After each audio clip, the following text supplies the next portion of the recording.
Have you ever looked around and thought, wait, where did my people go? I'm not talking about school pickup acquaintances, nor am I talking about the we should catch up sometime crew. I mean the real ones, the call you at 11 p.m., know your heart, laugh so hard you snort, those friends.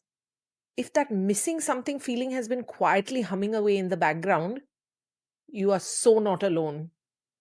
Hi, I'm Petrina, and this is Pretty Deep, the podcast where we talk about all the deep stuff like purpose, identity, faith, creativity, plus the fun stuff like style and home and self expression. And today, we're going there into the beautiful and sometimes heartbreaking world of friendship in the midlife years.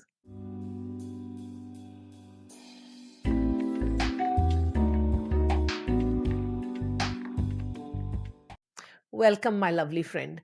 I'm so glad you're here. This season of life, midlife, as it's popularly called these days, it's layered. Careers, teenagers, aging parents, hot flashes, hormone crashes, healing, new dreams, and old disappointments. And somewhere in all of that, friendship can either deepen or just drift quietly. And when it drifts, that ache is real and it's more common than you think. Sometimes it's schedules, sometimes it's shifting values, sometimes it's ghosting, or that subtle hot and cold vibe that leaves you wondering, where do I stand? Or it's those group dynamics, the ones where two people seem like soul sisters and you're the third wheel, wondering if you're imagining it. But here's the good news, this episode won't just name what's hard. It'll also offer hope and a path forward. We're going to unpack why friendship feels so fragile in this season, why your heart longs for connection, and why that's not weakness, it's design. And how, with God's grace, you can either build or rebuild friendships that are steady, intentional, and soul deep. By the end of this episode, I hope that you'll feel seen and you'll feel encouraged and gently equipped with a few small, doable ways to nurture your friendships that matter the most. And more than anything, I want you to know this, you're not alone in the longing or the healing. Let's name what hurts. We'll tell some stories, we'll hold space for that ache, and then slowly but surely, we'll map a gentle path back to connection with others and with God. Let's dive in. Now, I hear it all the time from women in this season. Friendships used to feel so much easier. It used to be late night calls, running into each other daily, or playdates that turned into deep heart chats. Now, it feels harder and lonelier. Some of you say, I know a lot of people, but I don't have anyone I can truly lean on. That's a painful kind of isolation, surrounded but still feeling alone. Or then there's, I'm always the one chasing, inviting, checking in. I'm exhausted. When it feels like you are carrying the whole friendship on your back, of course you're tired. And then there's the quiet heartbreak of ghosting. We were close. Then one day it was gone. No fight, no closure. You replay every conversation in your head and you're trying to figure out what you missed. It messes with your peace and your confidence. And maybe you're still in contact, but that connection, it feels hollow. We talk, but it's all surface. I really miss the depth we used to have. That ache for soul level friendship, it is real. And comparison only adds fuel to this fire. I see women in these tight knit groups and I wonder, what's wrong with me? That sting of feeling left out, like everyone else has got the invitation but you, that can really wreck you. And for some, the grief runs deep. I had a best friend until I didn't. And then the silence that follows? Gosh, it echoes louder than the friendship ever did. You might even have whispered to yourself, I never thought I'd feel this lonely as an adult. Let me say this clearly. You are not needy. You're not broken. And these aren't little annoyances. They're real heartbreaks. Because when a friend fades or disappears, it's not just about losing someone to grab coffee with. It's that deep ache of feeling unseen, unchosen, or even quietly replaced. And if you're feeling it, you're not the only one, not even close. That's why we're going here today. Let's be honest. Friendship in midlife? It's complicated. Not because we don't care, but because life is so full and so heavy between work and kids and partners and aging parents and just trying to remember where you put your phone or your sanity, the margin for friendship shrinks. And when time is tight, guess what's the first thing to go? Yep, friendship. Then there's the values shift. Now, in your 20s, you could laugh off the differences in lifestyle, faith, politics, attitudes towards money. But now, those differences really matter. You know who you are. And sometimes that clarity creates space where there used to be closeness. And social media, it doesn't help. You're scrolling through someone else's girls' trip photos while you're sitting at home on your couch in your pajamas, feeling invisible.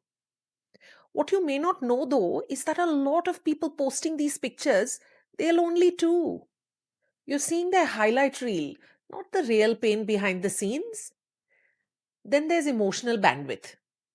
Between perimenopause, grief, burnout, and 700 browser tabs open in your brain, showing up for anyone, even the people you love, it can feel like too much.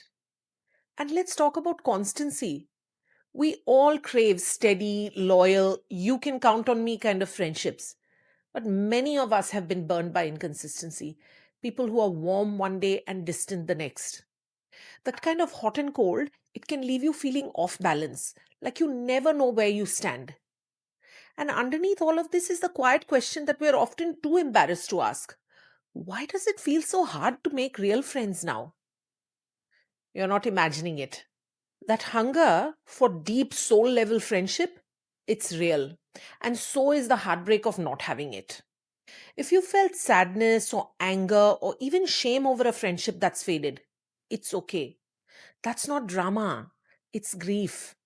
Because when a friendship ends, even when it ends quietly, you're not just losing a person, you're losing history, you're losing being known. You know, the shorthand of remember when? The comfort of having someone who just gets you. Grief shows up because your heart is alive. It means you were open, you invested, you cared deeply, and it means that you're human and you're wired by God for connection and belonging. So if you've cried over a friend you thought would be around forever, or if you felt the sting of being left out, or left behind, or replaced, please hear this. You don't have to brush it off. It is real. And naming it, that's the first step towards healing and towards making space for new life giving friendships to grow. Okay, so let me tell you some things I've learned. The hard way, of course. Because is there any other way? Years ago, I had a friend who was all in, like infatuated, wanted to do everything together. Group chats, voice notes, let's raise our kids and retire in the same cul de sac kind of vibes. And I thought, yay! And then almost overnight, cold, distant, no drama, no falling out, just the slow fade. You know the one, where every message feels like you're chasing someone who used to run towards you. Man, the inconsistency wrecked me. I'm the sort of person that likes to know where I stand. And when someone flips between full on and nowhere to be seen, it makes you question yourself. Did I do something wrong? Was I too much? Not enough? Both? Then there's the trio thing. The three's a crowd dance. You know, classic. I've absolutely been the third wheel, the plus one to a friendship that already had a group chat name and matching coffee mugs. There were moments I'd be sitting there thinking, should I even be here? While I was smiling politely and trying to contribute something halfway relevant to a private joke that I wasn't even part of. But here's the thing, I used to take that stuff personally. Back then, I was still growing into who I was. My sense of identity, let's just say it was under construction. So when those moments happened, I assumed it was me. I must have done something wrong. I must be less than. I totally let it rattle me. Now that I'm older, praise God, and lots of introspection, I see it differently. These days, I don't make every awkward moment mean something about my worth. I don't automatically assume that I'm the problem just because people are clicking and I'm not in the middle of it. I'm more grounded in who I am. And that security, it's been so liberating. I can truly bless the connection that's happening between them without turning it into a referendum about my value. Growth is being able to be the third wheel and still finish your coffee with confidence. And then there were the friendships where I wanted more than the other person did. Oh, the unrequited friendship crush. You know the one. I overgave, I overthought, I overtexted. I poured best friend energy into someone who was only giving me occasional check in energy. And yes, I did get resentful. I felt like I was constantly auditioning for a role that no one had offered me. But here's the beautiful part. In one of those friendships, we actually talked about it like real grown ups. I know, shocking, right? Expectations on the table, tenderness in the mix, even snot and emotional tears. And it turned. Slowly, awkwardly, beautifully, it turned. Now, that won't happen every time, but when it's possible, it's so, so worth it. And listen, I haven't just been hurt in friendship, I've been saved by it too. I've had friends who've shown up with sage advice during hard financial seasons, through parenting chaos, in creative droughts. I've had friends who've prayed with me, dropped meals on our doorstep, championed my kids, believed in my dreams when even I couldn't articulate them. Not for show, not for credit, just because they love us. Some of them weren't even close by. They lived in other cities, in different countries, even. They were in different seasons, had different lives. And honestly, I haven't always been the best at staying in touch, not because I didn't love my friends, but because I let life get too loud. We were raising kids, starting businesses, we couldn't travel. There were years where I just couldn't be the one to show up. But they did. They stayed in touch. They looked me up when they were in town. They said, "Hey, I've only got an hour. Let's meet." You know what? That meant everything. Just recently, I went on a girls' trip with some of my long distance friends, women who I grew up with in my tween and teen years. We got to be reunited. Oh my gosh, it was the most incredible soul food.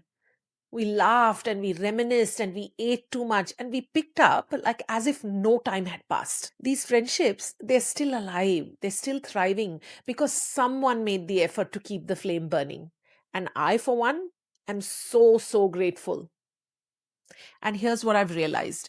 These kinds of friendships, they don't just fall in your lap. You've got to build them brick by brick with prayer, with awkward first steps, honesty, mismatched expectations, forgiveness, laughter, and lots of grace. And also an obscene number of late night texts and voice notes. Okay, deep breath. That was a lot, I know. But maybe, just maybe, just maybe, it's not just you. Let's peel back the layers a little, shall we? Because if you've ever found yourself thinking, why is friendship so hard now? You're not crazy. And like I said before, you're definitely not alone. There's some real and very human reasons why so many of us are struggling in this area. For starters, we're tired. Like, actually tired. Not I need a nap tired. I mean, bone deep, calendar clogged. I haven't had a real conversation in weeks kind of tired. Between careers, raising teens, caring for aging parents, and you know what? That hormone cocktail that no one warned us about. Most of us were running on fumes. And when time and energy are low, friendship starts to feel like a luxury, like a nice to have, not a necessity. But here's the truth I've had to learn: friendship is not extra, it's soul maintenance. It's one of those things that keeps us human in the middle of all the roles and responsibilities we have. And yet, it's often the first thing to go when life gets full. And when time and energy are low, friendship starts to feel like a luxury, like a nice to have, not a necessity. But here's the truth I've had to learn: friendship isn't extra, it's soul maintenance. It's one of the things that keeps us human in the middle of all the roles and responsibilities that we hold. And yet, it's often the first thing to go when life gets full. Then, of course, we're all of us carrying wounds. Now, this one's tender. Maybe you've been ghosted. Maybe there was a silent fade out that left you confused. Or maybe a friend you trusted completely turned out to be, well, not who you thought they were. And even if no words were said, the message that you received was loud and clear. You're not worth the effort. And that stuff, it stays with us. We internalize it. Was I too much or not enough? Did I imagine the closeness? We start to carry those wounds like invisible proof that we are not cut out for close connection, when actually we just haven't been seen in the way that our heart needs. Then there's also the fact that we've outgrown some of our relationships. Oof, this one's real and complicated because not every friendship is meant to last forever. Some are for a season, and some were only meant to walk with us through a specific chapter of our lives. And that's okay. Painful, yes, but okay. Sometimes it's your life stage, sometimes it's a values shift, and sometimes it's just quiet awareness that the connection that once brought you joy, it now feels forced. You are allowed to grieve that. And yes, you can bless the friendship that gave you without needing to keep it going. Also, we all have unspoken expectations, and this one, it creeps in quietly. You're always the one texting first. You're the one always organizing the catch ups or making the plans or sending little thinking of you messages. And after a while, it stings because it starts to feel one sided. You're showing up with a full heart and they are barely showing up at all. That gap between what you give and what you receive, it wears on you. And that's where the quiet resentment grows. Most of the time, we don't even talk about it. We just carry it silently until the weight becomes too much and we either explode or we disappear. Sometimes the answer is a conversation. Sometimes it's adjusting your expectations. And sometimes it's creating a little distance and blessing them from afar. And lastly, we are so not meant to do this alone. I want to say here, again, you're not being needy. You're just being human. We're not made for surface level connection and solo survival. We are created for deep and soul sustaining friendship. You know, the kind where you don't have to explain yourself, where you're just known, that longing in your heart. It's not dysfunction, it's design. God wired you for community, for being part of something, for sitting across the table from someone who sees you and knows you and still doesn't flinch. So much of what we've talked about today, the ghosting, the awkward dynamics, the slow fades, it's painful. And yes, a lot of it may not be your fault. You didn't cause the hurt, you didn't choose the disconnection, you didn't ask to be left out. But here's something I've learned the hard way, and I want to say it tenderly, as your sister and as your friend. Sometimes growth starts when we stop and look inward. Not in a blame yourself kind of way. I'm not handing out shame here, yeah? But in a what might this be inviting me to learn kind of way. Because the truth is, even the painful, the messy, the disappointing moments, they can grow us, they can shape us, they can stretch us towards wisdom and kindness and maturity and strength. And sometimes it was the other person. But sometimes, if we're honest, we played a part too. Maybe we overgave, or maybe we pulled away. Maybe we expected too much, or maybe we just didn't speak up. And if we never stop to reflect, we miss the opportunity to grow. And we carry the same patterns from one friendship into the next one. I know though that this kind of introspection, it's not easy. It asks us to be honest with ourselves. And sometimes we're just blind to our own blind spots. But here's the hope in it. Even the hard stuff can turn out for good. Because in life, you either win or you learn. And honestly, some of my best growth has come from situations that I would never, ever choose again. But I wouldn't trade them for the wisdom they gave me.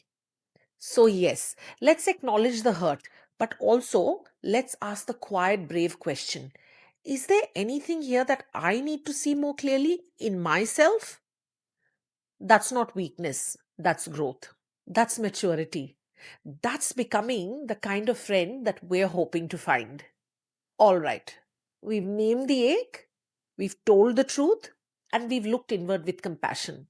Now let's shift from reflection to real life action. Not in a fix your whole life in one weekend kind of way, but small little soul kind steps. Because you don't need another to do list, but you might need a nudge, a little reminder that friendship is worth the awkwardness and the vulnerability and the effort. So, what can you actually do? Start with what you already have. That friendship that's been coasting along but still matters. Nurture it. Don't wait for perfect timing or a grand gesture. Send the text.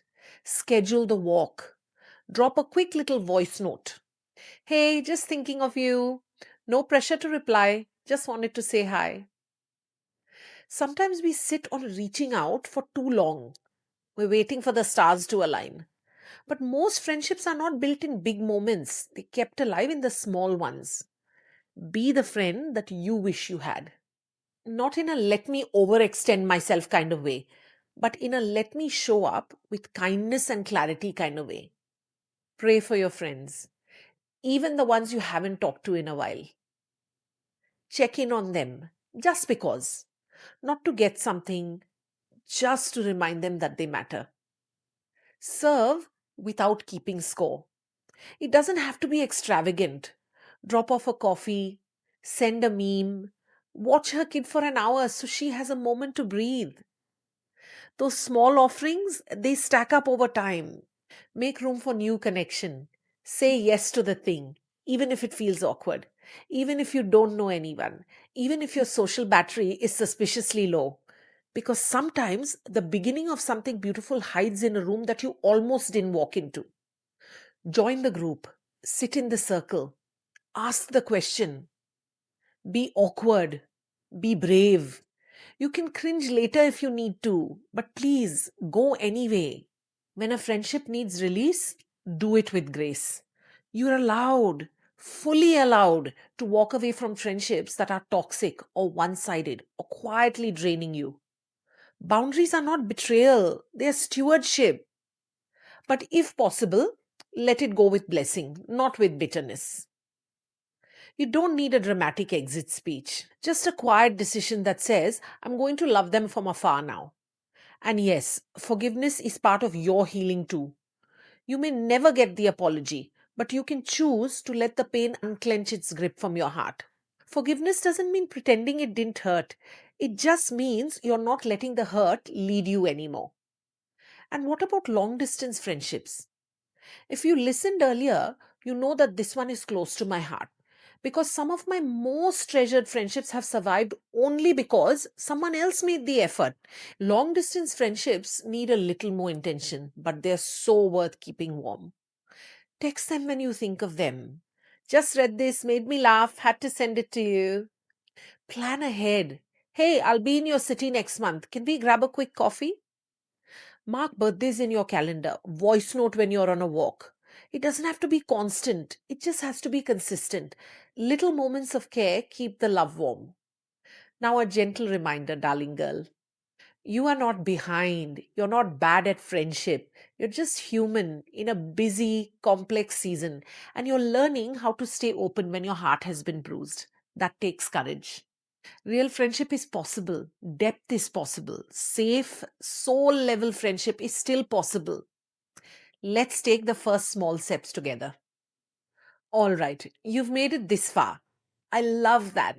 Now, come a little deeper with me. Let's bring it back to what's most true and most steady when friendships feel fragile. Ecclesiastes 4, verses 9 and 10 say, two are better than one. If either of them falls down, one can help the other up. This is not just a feel good verse, it's a reminder that God cares about your friendships. He designed them, and He didn't just give us truth, He gave us a model. Jesus didn't walk through life solo. He chose friends, He traveled with them, He laughed, He cried, He ate with them. and he loved them deeply, but he was also let down by them. He knows the full weight of relational joy and heartbreak. And then he says this in John 15:15. I have called you friends. Honestly, that one undoes me every time. Not servants, not followers, friends. Jesus chooses you as his friend. And his friendship is the one that never goes, it never fades, it never forgets to reply. It's constant when others are inconsistent, and it's loyal when others drift. Jesus is the comforter when you've been ghosted, and he's present when you feel painfully unseen. I love him so, so much. Psalm 68:6 says, God puts the lonely in families. I've lived this. When we were a young family, our whole group at church had dismantled and moved on to other cities for work or just moved out of the area. And we were really feeling disconnected and incredibly lonely. I even remember crying one time and saying to my husband, I feel like old people. It's Friday night and we have nowhere to go and no friends to hang out with. I remember praying and saying, God, would you please send us friends? And God answered with a small group that became our chosen family. So if you're in a season of loneliness right now, I want you to hear this clearly. God sees you. He knows how much you want to belong. And He's not indifferent to that desire. He's already working behind the scenes in ways that you may not see yet. And don't underestimate this. You can ask Him, God, is there someone who needs encouragement today? More than once, I felt the Holy Spirit nudge me. Call her. And every single time, it's been exactly what that friend needed in that moment. Not because I'm magical, but because God loves to comfort His kids through His other kids. That little whisper to check in on someone, that could be God answering her prayer and yours too. So, yes, your friendships matter deeply to God. He created you for connection and He walks with you when you're lonely. And He can bring beauty even from the most broken parts of your story. Look at me. Well, actually, hear me. I want to say you are loved, you are worthy, you are not too much, and you are definitely not too late. And you know what? You're absolutely not alone. Friendship is hard. I won't sugarcoat that. But you were created for connection. And God has not forgotten that ache in your heart. Now, this week's tiny day, I want you to call one friend, send one text, write one note, or whisper a little prayer for someone who crosses your mind. No pressure, no perfect words, just a reach out. Because that small step, it might be the start of something beautiful. And hey, before you go, in our next episode, we're talking about something that quietly holds our life together: home. Not the Pinterest version, not the always tidy, smells like bread kind of version, but the real, lived in kind of home where presence matters more than perfection. We'll explore why home isn't just chores and clutter, it's a creative canvas. It's a soul sanctuary. And it's one of the most overlooked sources of emotional well being. So, if you've ever felt like you're drowning in the mess, or you're wondering if what you're doing at home even matters, this one's for you. I cannot wait. And I'll leave you with this: God doesn't waste pain. Even broken friendships can become compost for growth. It says in the word, He brings beauty out of ashes and community out of loneliness. Now, if this episode spoke to you, please send it to someone you love or someone who might need to hear that they are not alone either. So go gently this week, my lovely. And remember, the table is always open here at Pretty Deep, and I'm just a message away if you need a friend to talk to. Love you muchly.